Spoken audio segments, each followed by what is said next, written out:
Um abraço para você que está acompanhando a Itatiaia no canal no YouTube e hoje tem entrevista exclusiva.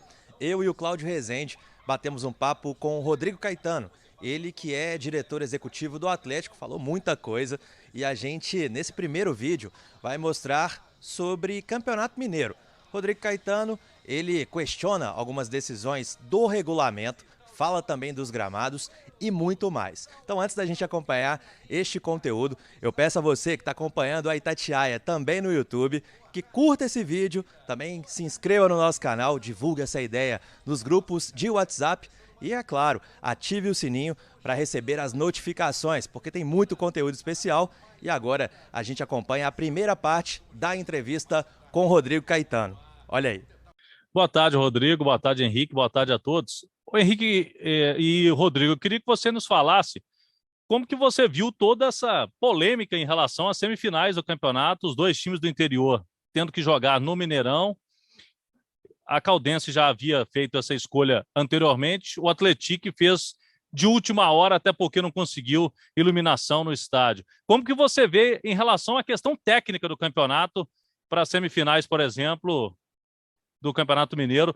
Esse assunto que a gente discutiu bastante aqui na Itatiaia esse fim de semana, viu, Rodrigo? Gostaria que principalmente, tanto os torcedores de Caldense como de Atlético tivessem a oportunidade, né, de ver esses confrontos nas suas cidades, nas suas respectivas cidades e estádios, porque eles foram merecedores, né, dessa participação de semifinal.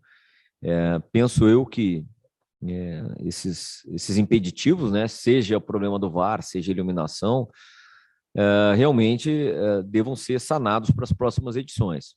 Penso também que a Federação Mineira deva estar, ou deveria pelo menos, para as próximas edições, trabalhar em conjunto com os clubes, né, principalmente esses clubes do interior do estado, no sentido de apoiá-los, ajudá-los, enfim, de alguma forma, para que eles tenham, quem sabe, a condição de, depois de uma fase classificatória tão difícil, né, em que eles são premiados, eles fizeram por merecer essa participação, não poderem brindar o seu torcedor, porque não é somente o deles, né, é também o torcedor atleticano, né, que fica e que mora no interior do estado, também não tem oportunidade de ver o Galo. Mas eu penso que aí realmente existe sempre um desequilíbrio técnico, né? O mundo ideal era que eles pudessem jogar em seus estádios. Então, isso é algo que já vem sendo recorrente. Então, penso eu que está mais do que na hora de uma intervenção por parte da Federação Mineira em tentar minimizar, ou pelo menos minimizar esses impeditivos, ou então pelo menos ajudá-los, no sentido que nas próximas edições os semifinalistas possam jogar em seus estádios. Rodrigo, até aproveitando essa sua resposta, vou falar das vantagens, né? O Atlético terminou em segundo, só que vai decidir as duas em Belo Horizonte, né? O Cruzeiro terminou em terceiro, acaba sendo beneficiado. O Atlético, líder da primeira fase, e se a gente for ver, não tem vantagem nenhuma nas próximas fases, né? Teria na final, né, com o mando de campo, e até queria aproveitar sobre isso. O Atlético vai querer, né, torcida única, 10%, meio a meio, como é que vai ser isso para aproveitar de alguma vantagem, porque a gente não vê até agora. E aí uma outra situação em que todos vocês sabem que o Galo foi voto vencido, na verdade, não teve nem votação, né? Nós fomos o único voto contrário no arbitral no que diz respeito a essa questão da final única. E aí penso também que no momento em que você retira a possibilidade de uma vantagem para aquele que foi o primeiro lugar, na minha visão, você diminui a importância da fase classificatória, né? Esse ano mesmo, vocês veem como existem algumas peculiaridades no regulamento. Eu até, na época, questionei o pessoal da Federação Mineira, né? Nós somos o atual campeão mineiro e tivemos que jogar 6 jogos como visitante e 5 como mandante. Bom, nem sendo campeão se teve vantagem de um ano para o outro. Aí eles dizem que fazem um rodízio de um ano para o outro. Ok, mas é meio que sem coerência isso, né? E aí nós privilegiamos a competição, claro que procuramos rodar o nosso elenco, mas a nossa ideia sempre foi ser o primeiro, por imaginarmos alguma vantagem. Ok, a vantagem ela vai ser só na semifinal, né? Afinal, Mas eu aqui, eu não vou usar de meias palavras. Sem dúvida nenhuma que o objetivo do regulamento era esse mesmo, né? Tirar qualquer tipo de vantagem daquele que fosse o primeiro colocado na fase classificatória. Esse era o objetivo, a federação atingiu, e lá na final, aquela história em um jogo único, né? Tudo pode acontecer, e a equipe hoje, o Galo, que fez a melhor campanha, tem vantagem 0. Em relação à outra semifinal, Henrique, muito bem colocado, porque infelizmente, né, o Atlético tem as suas justificativas, mas ele abriu mão de uma vantagem expressiva, que é jogar por 2 resultados iguais. A única vantagem que se tem em ser primeiro ou segundo lugar na fase classificatória. Mas, enfim, esse é um problema que eles que têm que avaliar. Eu tenho que estar preocupado com as situações do Galo aqui. E nós vamos forte para as semifinais. Tomara a Deus fazer por merecer estar presente nessa grande final. O Rodrigo, sobre a final, o público, pelo regulamento, é público meio a meio, né? Se a Polícia Militar der a segurança. Se não, é para o time mandante, o time de melhor campanha. Já teve algo a respeito? O Atlético espera algo aí de definição indo para a final que possa ser algo diferente, que tenha uma vantagem em termos de torcida, não? Não, Cláudio, isso é uma questão eu não sei nem, dos órgãos públicos, né, avaliarem realmente essa questão da possibilidade ou não de ter torcida mista, né, ou seja, meio a meio. Não tenho capacidade de avaliar isso. É claro que a gente sempre prega que se tenha segurança, independentemente de ser meio a meio ou 90-10, que aqueles que forem ao Mineirão que possam ter a segurança de poderem retornar para suas casas, né? Não é o tipo de vantagem que a gente gostaria, sem sombra de dúvida.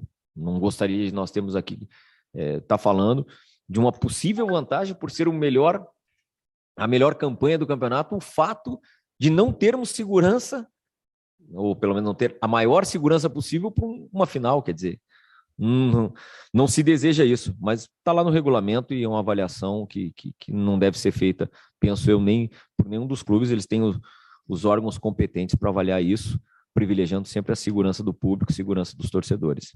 Rodrigo, pensando no próximo campeonato, o presidente do América disse que teremos VAR em todos os jogos, mas isso não foi dito ainda pela federação. Lógico que tem que passar pelo arbitral.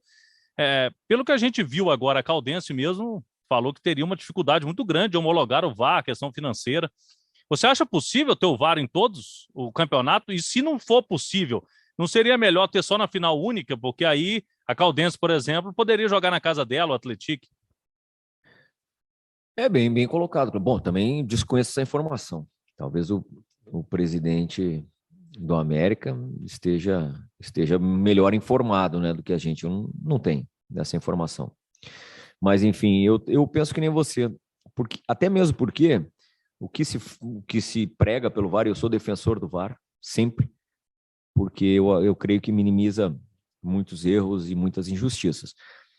Mas quando você fala de uma semifinal, você tem 2 jogos, né? Imaginemos ainda que haja um erro humano.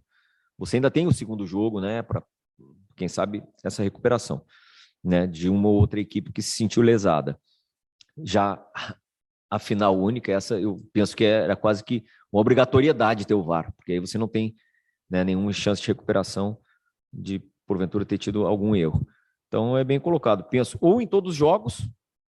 Aí eu sigo a tua linha, viu? Ou em todos os jogos até as semifinais, ou então somente na final, porque limitar a utilização de alguns estádios por conta do VAR, eu não vejo isso como algo determinante.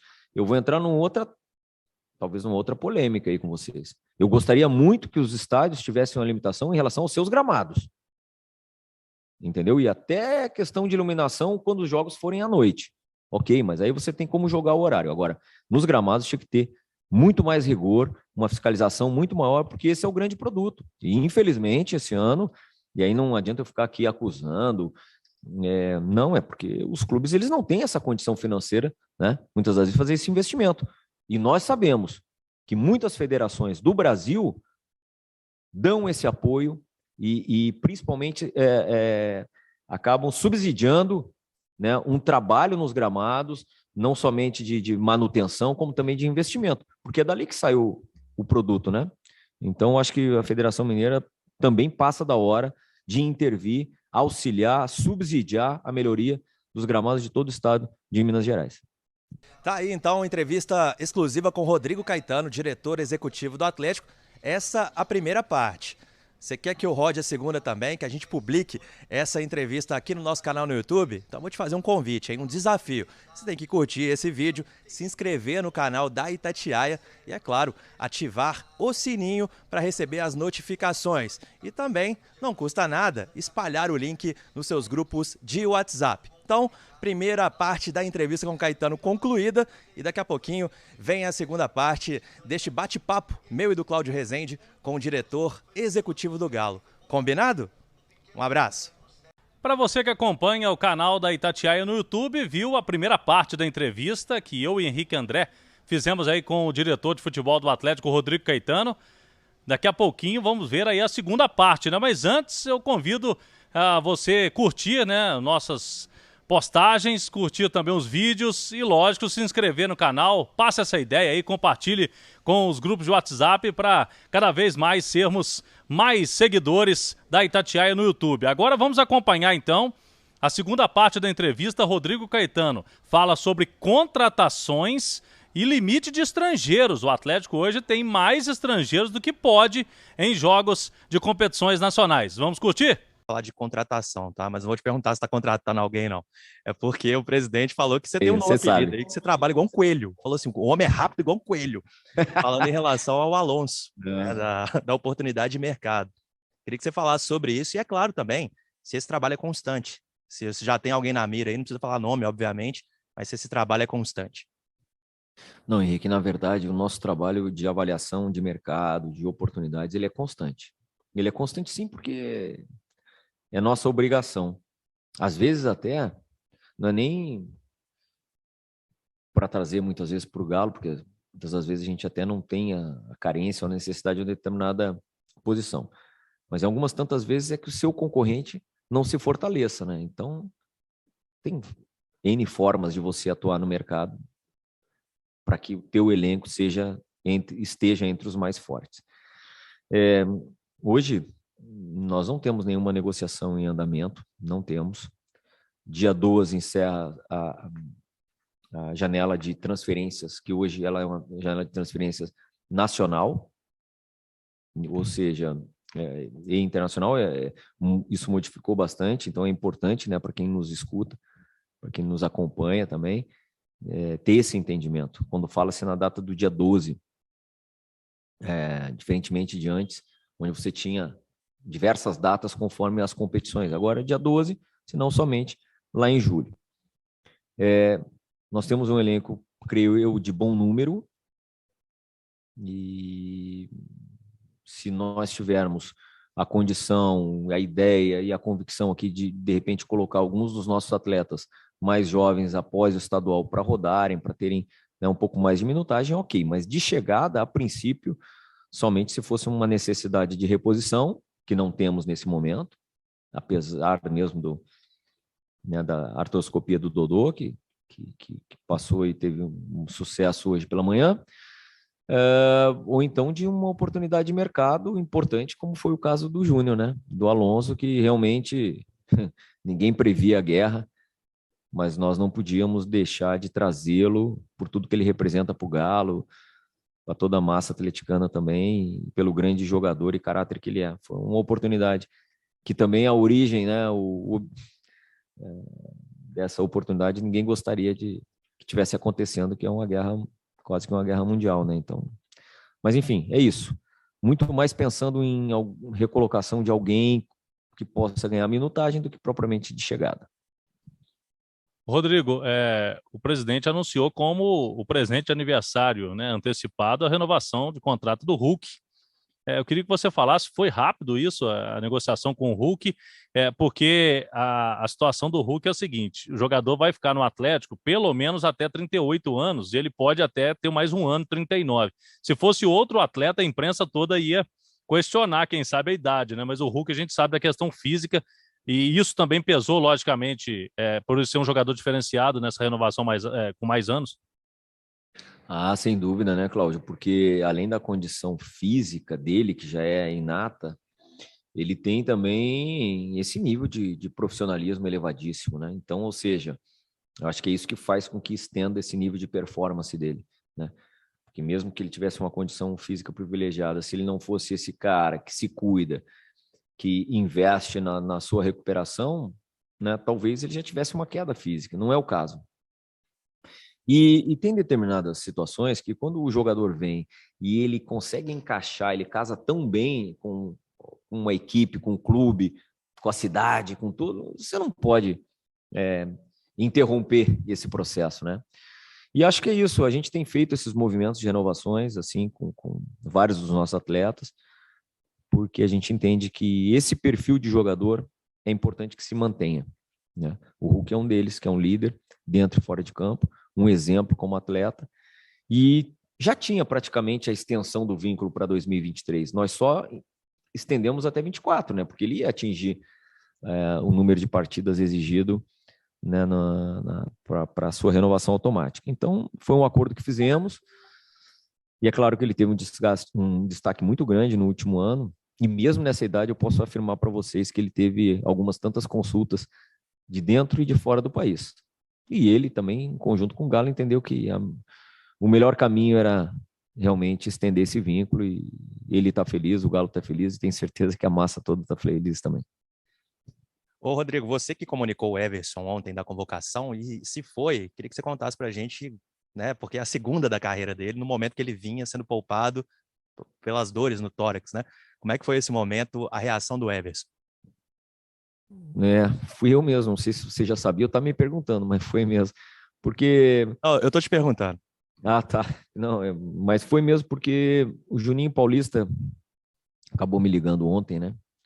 E isso é uma coisa que a gente tem que elogiar, essa relação né, ele como coordenador de seleções. Eu tenho certeza que não é só comigo, não é só com o Galo, não, é com todos os clubes, né?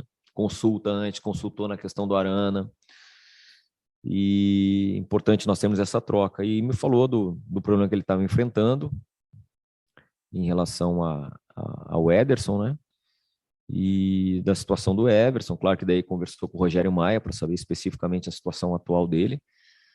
Mas depois disso eu ainda liguei para o Everson e dizendo que nós não colocamos nenhum empecilho, nenhum impeditivo nisso, porque a gente entende o quão é importante, né, na vida de um atleta, ainda mais em ano de Copa do Mundo, a gente não sabe. Daqui a pouco, né, nós podemos ter aí alguns tantos representantes do Galo numa Copa do Mundo, né?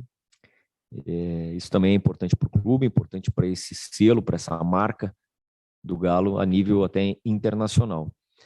E ele até se surpreendeu, né? Ele não estava esperando, mas obviamente ficou muito feliz, e isso valoriza o trabalho dele, mas valoriza o trabalho de todos os goleiros aqui, né, do Galo, desde o próprio Rafael, que renovou o contrato justamente por isso, né? Então, não tínhamos por que não darmos o ok para a CBF e virmos aqui discursar a respeito de elenco, de peça de reposição, se na hora que a gente precisa, a gente não acredita. Não, a gente procura aqui ter um discurso coerente. Além do Rafael, do Gabriel Delfim, do Matheus Mendes, grandes goleiros, do próprio Jean, que passou aqui o ano passado e já está lá no CSA, quer dizer, a gente tem uma boa escola de goleiros aqui, liderada pelo Danilo e pelo Rogério Maia, a gente está muito satisfeito. E o Emerson bastante feliz. Rodrigo, você falou aí de relocação de atletas. O Atlético agora tem, por exemplo, algumas situações aí. Com a vinda do Alonso, muitos zagueiros, né? A gente sabe que zagueiros tem uma ideia que se você tem 5, tem 4, né? Tem essa história, né? Mas Cláudio, é mais ou menos que nem goleiro, né? Às vezes você fala, pô, você tem 3 bons goleiros, que bom, né? Que bom. Mas o Atlético tem hoje Júnior Alonso, Godin, o Natan, o Hever, o Igor Rabelo, o Vitor Mendes e o Mikael, né? É um número maior do que costuma se ter. Se é uma situação em que pode realmente alguém ser relocado, se já tem alguma coisa nesse sentido, e o limite de estrangeiros de novo, né, Rodrigo? Porque o Galo já tem 7 e com uma possível chegada aí já anunciada do Pavon no meio do ano, teriam 8, né?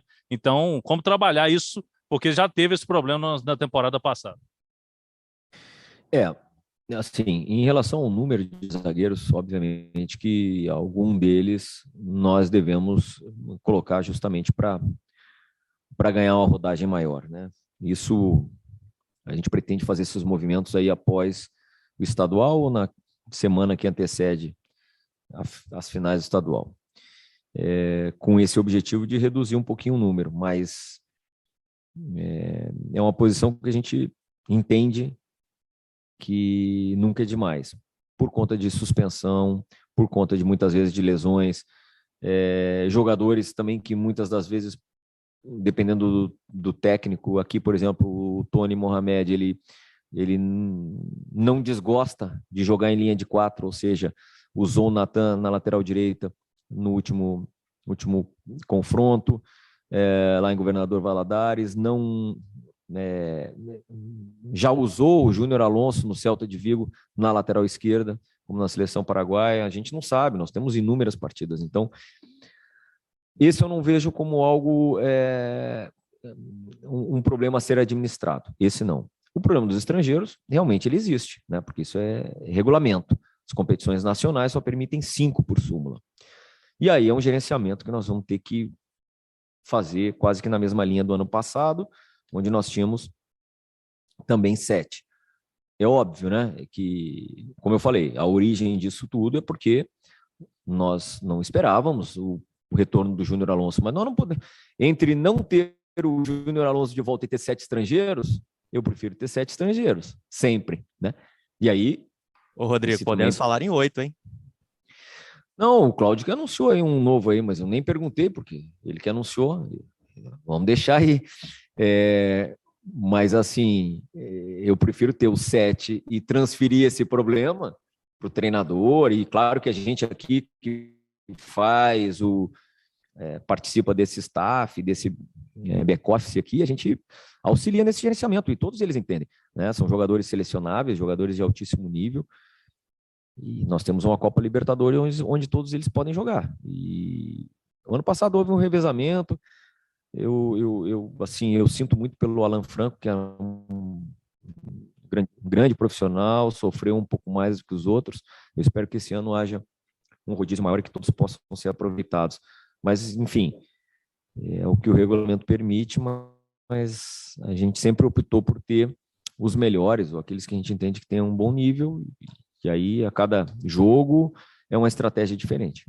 Muito bem, você curtiu aí um pouco mais, segunda parte da entrevista do Rodrigo Caetano, diretor de futebol, a Itatiaia aqui no canal do YouTube.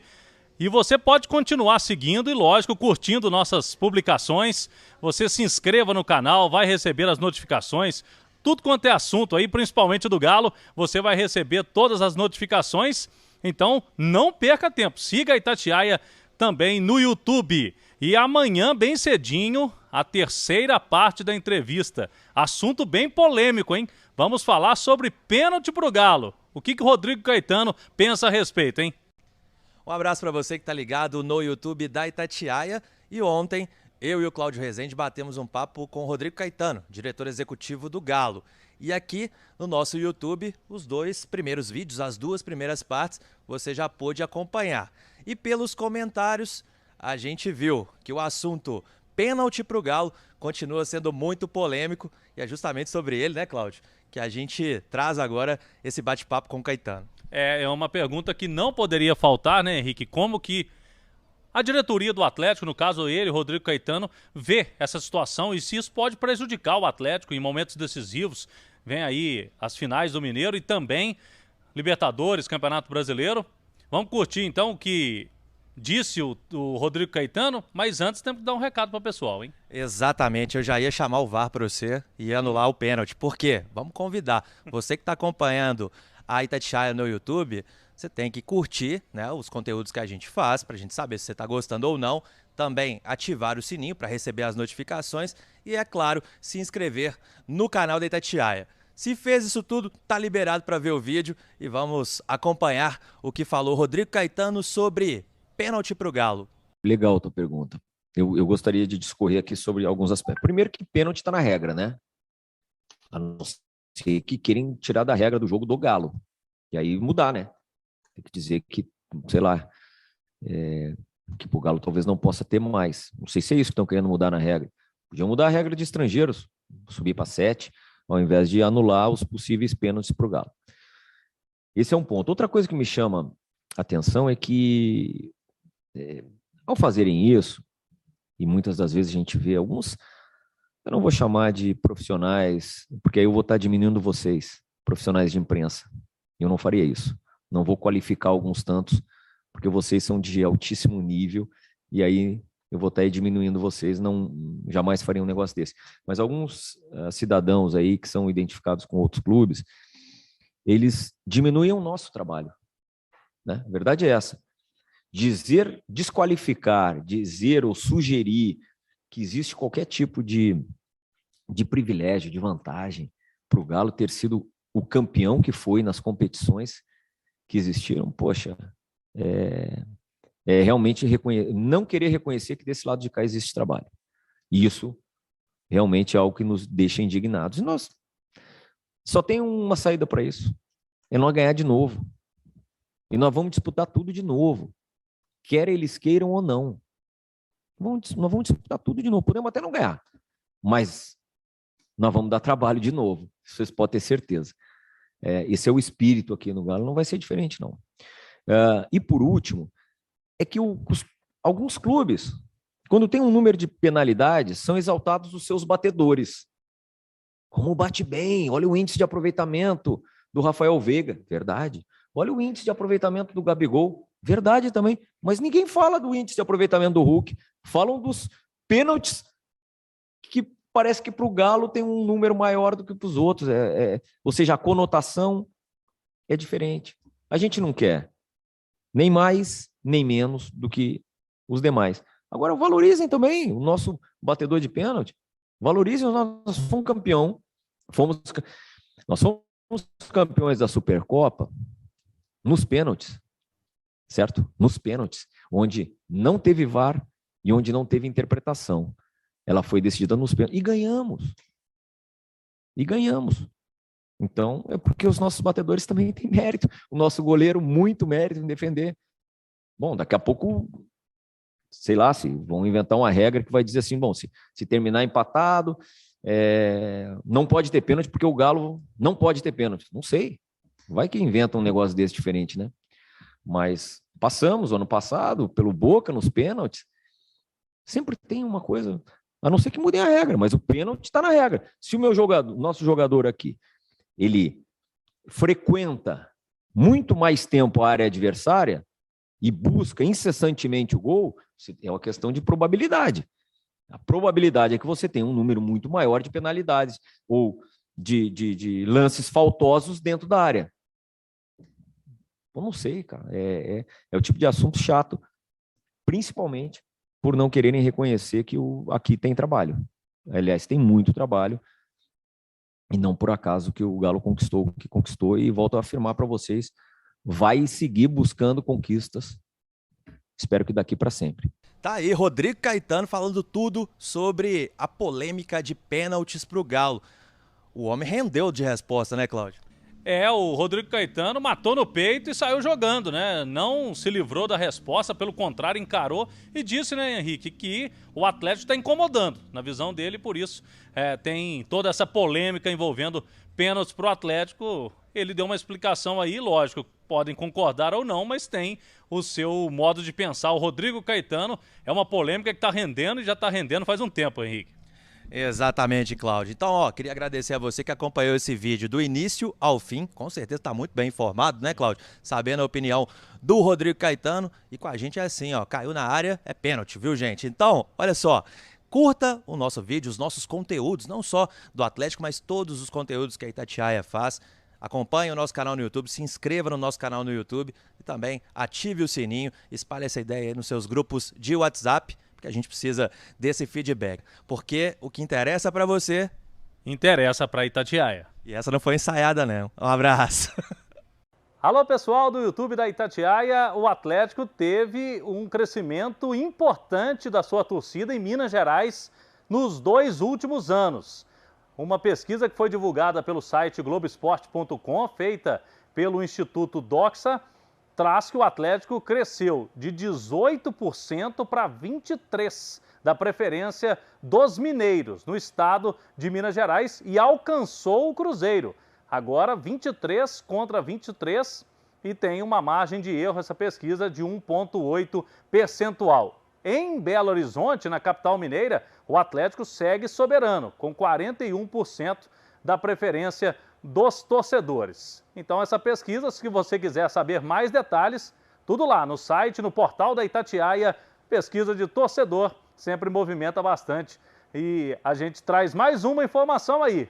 E é importante, porque o Galo, com as conquistas do Brasileirão, da Copa do Brasil e agora da Supercopa, tem um crescimento. Muitos atleticanos, né, novos surgindo por aí. Acesse o nosso portal, nosso site e também o canal do YouTube da Itatiaia. Se inscreva, ative as suas notificações para receber tudo aí que a gente traz de informações do Galão da Massa. Vem com a gente. Prazer estar aqui vindo falar com vocês em mais um momento importante da minha carreira. Não poderia deixar de agradecer o Atlético, que me dá todo o suporte para que eu possa desempenhar o meu melhor dentro de campo. Os meus companheiros de trabalho, toda a comissão técnica, principalmente o Rogério Maia e o Danilo Minucci, que são dois preparadores de goleiros que fazem a gente fazer esse trabalho de excelência e que nos dá essa oportunidade da gente desempenhar um futebol e ficar no radar de uma seleção brasileira, lógico que é o sonho de qualquer atleta. Então, muito feliz com esse momento, com certeza se não fosse o Atlético, esses profissionais que eu citei, eu não estaria passando por esse momento aqui hoje. Ô Everson, bom dia, Igor da Rede 98. O momento não podia ser melhor, né? Uma convocação para a seleção numa reta final de preparação para a Copa do Mundo e numa reta final também de Campeonato Mineiro. Já vai chegar após um jogo decisivo, a adrenalina lá em cima para disputar esses jogos com a seleção, né? Bom dia, Igor. Como você frisou muito bem, né? Um momento muito especial de estar sendo convocado para a seleção brasileira no ano de Copa do Mundo, né? Sabemos que a Copa do Mundo é no final do ano, então nada melhor do que você ser convocado, ter a oportunidade de você estar demonstrando seu trabalho. Antes disso, temos uma semifinal, o primeiro jogo, onde pegamos uma equipe que classificou por méritos, uma equipe que classificou por méritos, qualificada, onde temos 2 jogos dentro do Mineirão para que a gente possa desempenhar um bom futebol, buscar a classificação. Então, pode ter certeza que vou me doar ao máximo para o jogo de amanhã, para que eu possa fazer uma boa partida e ajudar a minha equipe a sair com a vitória, para depois apresentar na seleção. Everson, bom dia. Cláudio Rezende, da Rádio Itatiaia. A gente vê que o Tite tem os 3 goleiros praticamente definidos, aí vem sendo eles, né, os convocados quase sempre, mas você fica ali, né? Quando aconteceu agora um problema com o Ederson, você foi chamado. Como que você vê esse cenário? Porque a gente sabe que até a Copa do Mundo pode acontecer, a gente até não torce para que todo mundo esteja bem, mas pode acontecer algo com algum dos goleiros. Você fica nessa ideia mesmo, de estar pronto, porque pode pintar essa chance na Copa do Mundo? Bom dia, Cláudio. Como sempre frisei, né, a posição de goleiro hoje na seleção brasileira está muito bem servida, né? Tem grandes goleiros que são convocados.